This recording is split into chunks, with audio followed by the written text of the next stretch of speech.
The punishment of heavenly fire on the nation of Shoaib अलैहिस्सलाम। अस्सलाम वालेकुम वरहमतुल्लाहि वबरकातुहू।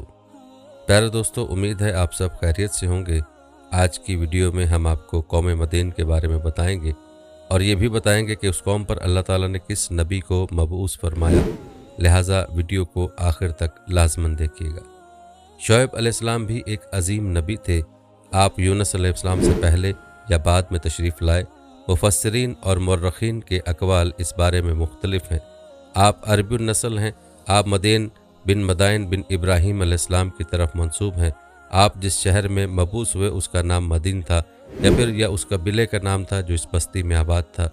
मदीन का यह शहर मशहूर शहर माहन के करीब ही था। आजकल ये उधन में है। माहन कौम लूत के बहीरा के करीब था। बहीरा की हकीकत यह है कि जब अल्लाह ताला ने जिब्रील अलैहिस्सलाम को हुक्म दिया कि लूत अलैहिस्सलाम की कौम पर तबाही नाजिल करें, इस बस्ती को ऊपर उठाकर ऊंधा गिरा दें, उन्होंने इस बस्ती को तगोबाला कर दिया, तहस नहस कर दिया, तो उस बस्ती को बहीरा कहा जाने लगा। यानी लूत अलैहिस्सलाम की बस्ती के खंडरात ये बहीरा बहरे मुर्दार के करीब ही वाक़ है। सैयदना शोएब अलैहिस्सलाम की कौम एक काफिर और ताजिर कौम थी। बुतों की पूजा करती थी और डाके डालती थी। खुद भी मिलावट, हेरा फेरी और धोखाबाजी के माहिर थे। मिलावट तो गोया उनकी घुट्टी में पड़ी थी। तमाम अंबिया कराम अलैहिस्सलाम की जिम्मेदारी होती है कि लोगों को खालिस अल्लाह की तरफ बुलाएं, दुरुस्त अमाल और सही अकायद की तरफ उनकी रहनुमाई फरमाएं। उसके साथ ये भी उनकी जिम्मेदारी होती है कि अहम माशरती, इक्तसादी और सियासी अमूर की भी रहनुमाई करें। हकीकत यह है कि तमाम अंबिया कराम का तरीका यही था कि जहाँ कहीं कौम में कोई टेढ़ापन देखते उसकी इस्लाह फरमाने की कोशिश करते। इबादत और अकीदे की इस्लाह करने के साथ साथ दूसरी खराबियों का भी सामना करते जो उस कौम में पाई जाती थीं। अहले मदीन में मिलावट का रुझान सबसे ज़्यादा था। माप तोल में कमी करते थे। उसके साथ ही उस कौम में दरख्तों की इबादत करने का रुझान भी पाया जाता था। वो दरख्तों के पुजारी थे। इसलिए अल्लाह ताला ने सूरह हिज्र आयत 78 में फरमाया है, और बेशक एका वाले भी बड़े जालिम थे। इसी तरह सूरह शोरा आयत 176 में बारी ताला फरमाते हैं, एका वालों ने भी रसूलों को झुटलाया। उस कौम ने तो सिर्फ शोएब अलैहिस्सलाम की तकज़ीब की थी, पर अल्लाह ताला ने रसूलों की तकज़ीब क्यों फरमाया? उसका जवाब ये है कि एक रसूल और नबी की तकज़ीब तमाम अंबिया कराम की तकज़ीब है, क्योंकि सब अंबिया कराम की दावत एक है। सब के सब एक ही दावत देते रहे हैं। सबका एक ही ऐलान था, तुम अल्लाह की इबादत करो और उसी से डरो और मेरा कहना मानो। ये थी तमाम अंबिया कराम की दावत। अल्लाह सूरह अराफ आयत 59 में फरमाते हैं, इसके सिवा तुम्हारा कोई माबूद नहीं। मतलब ये कि तमाम अंबिया की दावत एक ही थी। अब जो आदमी सिर्फ एक नबी को झुटलाता है, उसकी तालीमात से कुफ्र करता है, तो गोया वो सबको झुटलाता है, सभी की तालीमात से इनकार करता है। यही वजह है कि अल्लाह ताला ने फरमाया, एका वालों ने रसूलों को झुटलाया। बावजूद इसके कि उसने सिर्फ एक रसूल को झुटलाया। हज़रत शुएब अलैहिस्सलाम ने कौम को दावत देनी शुरू की। अल्लाह ताला सूरह अराफ में आयत 85 में फरमाते हैं, और हमने मदीन की तरफ उनके भाई शुएब को भेजा। उन्होंने फरमाया, ए मेरी कौम, तुम अल्लाह की इबादत करो, इसके सिवा तुम्हारा कोई माबूद नहीं। तुम्हारे पास परवरदिगार की तरफ से वाज़ेह दलील आ चुकी है। सब के सब अंबिया कराम मौजज़ात के साथ तशरीफ़ लाए। अगर मौजज़ात ना होते तो लोगों को कैसे पहचान होती कि वो हक़ पर हैं? मौजज़ात ना होते तो हम एक सच्चे नबी और नबूवत के झूठे मुद्दई के दरमियान फ़र्क कैसे कर सकते थे? नबी बर हक़ तो मौजज़ात लेकर आता है। दुनिया में कोई नबी ऐसा नहीं आया जो मौजज़ात लेकर ना आया हो। मौजज़े की तारीफ़ में उलमा लिखते हैं, मौजज़ा उस खिलाफ़ आदत अमर को कहते हैं जो इंसानों की ताकत से बालातर हो और उसमें किसी आदमी का अमल दखल ना हो, यानी जिसको पेश करने से इंसान आजिज़ हो, और आजिज़ करने वाली ही चीज़ होती है जो ज़मीनी कवानीन और ज़बावत के ख़िलाफ़ हो। मसलन मुर्दों का ज़िंदा करना, पहाड़ों को चीर कर ऊँटनी का निकलना, लाठी का सांप बन जाना, चाँद के 2 टुकड़े करना और दीगर मौजज़ात। मुख्तसर ये कि जो नबी दुनिया में तशरीफ़ लाए, कोई ना कोई मौजज़ा ज़रूर साथ लाए ताकि लोग उनकी सच्चाई पर ईमान लें। अगर कोई नबूवत का दावा करे और हाथ की सफाई से कोई शोबदा दिखाए तो वो मौजज़ा नहीं है। मौजज़ा होने के लिए चंद शराइत हैं। नंबर 1, वो काम खिलाफ आदत हो, कवानीन फितरत को तोड़ने वाला हो। नंबर 2, उस काम को अल्लाह किसी नबी या रसूल के हाथों पर ज़ाहिर कर दे। नंबर 3, औरतों से ज़ाहिर ना हो, इसलिए कि अंबिया सब के सब मर्द थे। अल्लाह ताला सूरह यूसुफ आयत 109 में फरमाते थे, आपसे पहले हमने जितने रसूल भेजे सब ही मर्द थे। नंबर 4, इस मौजज़े से वो दूसरों को चैलेंज भी करें कि मुखालफिन में से कोई ऐसा करके दिखाए, चाहे सब मिलकर दिखाएं। मतलब ये कि वो मौजज़ा सबके लिए चैलेंज हो शुएब अलैहिस्सलाम ने भी अपने मोजज़े के ज़रिए अपनी कौम को चैलेंज किया।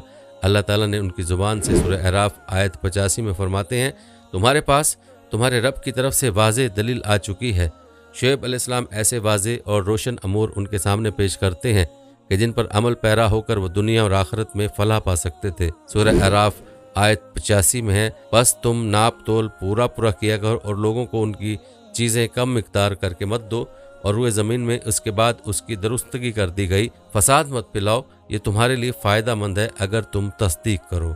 अल्लाह ताला सूरह अराफ आयत 86 में फरमाते हैं, और तुम सड़कों पर इस गर्ज से मत बैठा करो कि अल्लाह पर ईमान लाने वालों को धमकियाँ दो। मतलब ये तमाम तिजारती रास्तों में कटौतियाँ करने के लिए ना बैठा करो। अगर वो तुम्हें रकूम अदा नहीं करते तो तुम उनको धमकियाँ देते हो, जैसा कि आयत 86 में है। और तुम सड़कों पर इस गर्ज से मत बैठा करो कि अल्लाह पर ईमान लाने वालों को धमकियाँ दो और अल्लाह की राह से रोको और इसमें कजी तलाश करने में लगे रहो। अल्लाह ताला सूरह अराफ आयत 86 में फरमाते हैं, और इस हालत को याद करो जबकि तुम कम थे, फिर अल्लाह ने तुम्हें ज़्यादा कर दिया। उनकी तादाद बड़ी थोड़ी सी थी, अल्लाह ने बड़ी तेज़ी से उनकी तादाद में इजाफा कर दिया, लेकिन जब उन्होंने शुएब अलैहिस्सलाम की बात को ना माना तो उनका अंजाम क्या हुआ। अल्लाह ताला सूरह अराफ आयत 86 में फरमाते हैं, और देखो कैसा अंजाम हुआ फसाद करने वालों का। लूत अलैहिस्सलाम की कौम चूँकि उनके करीब ही थी, इसलिए उनके अंजाम से डराया जा रहा है। कौम लूत का वाक़या उनके यहाँ मशहूर था। शुएब अलैहिस्सलाम की दावत का तज़किरा सूरह हूद आयत 88 में है कि शुएब अलैहिस्सलाम ने अपनी कौम को मुखातिब करके फरमाया, मेरा इरादा तो अपनी ताकत पर इस्लाह करने ही का है। दाई हजरात पर सिर्फ अपनी बसात के मुताबिक पैगाम पहुंचा देना होता है। लोगों को ईमान लाने पर मजबूर करना अंबिया और दाई हजरात के मिशन में शामिल नहीं है।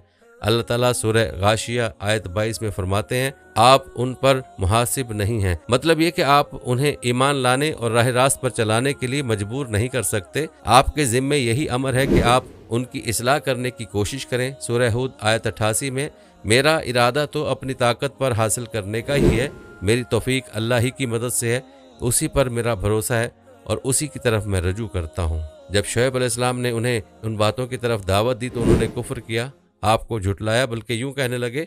उन्होंने जवाब दिया, शुएब क्या तेरी नमाज तुझे यही हुक्म देती है कि हम अपने बाप दादों के माबूदों को छोड़ दें और हम अपने मालों में जो कुछ चाहें उसका जिक्र करना भी छोड़ दें। आज भी बाज़ लोगों का यही हाल है। वो समझते हैं दीन का मतलब है मस्जिदों की हद तक इबादत कर लो।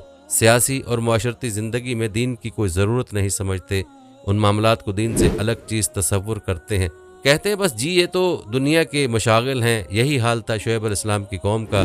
सूरह हूद आयत नंबर 87 के आखिर में, तू तो बड़ा ही बावकार और नेक चलन आदमी है। मतलब ये कि उन्होंने मजाक के अंदाज में उनसे कहा, तू तो बड़ा अक्लमंद है, क्यों नाराज़ होता है।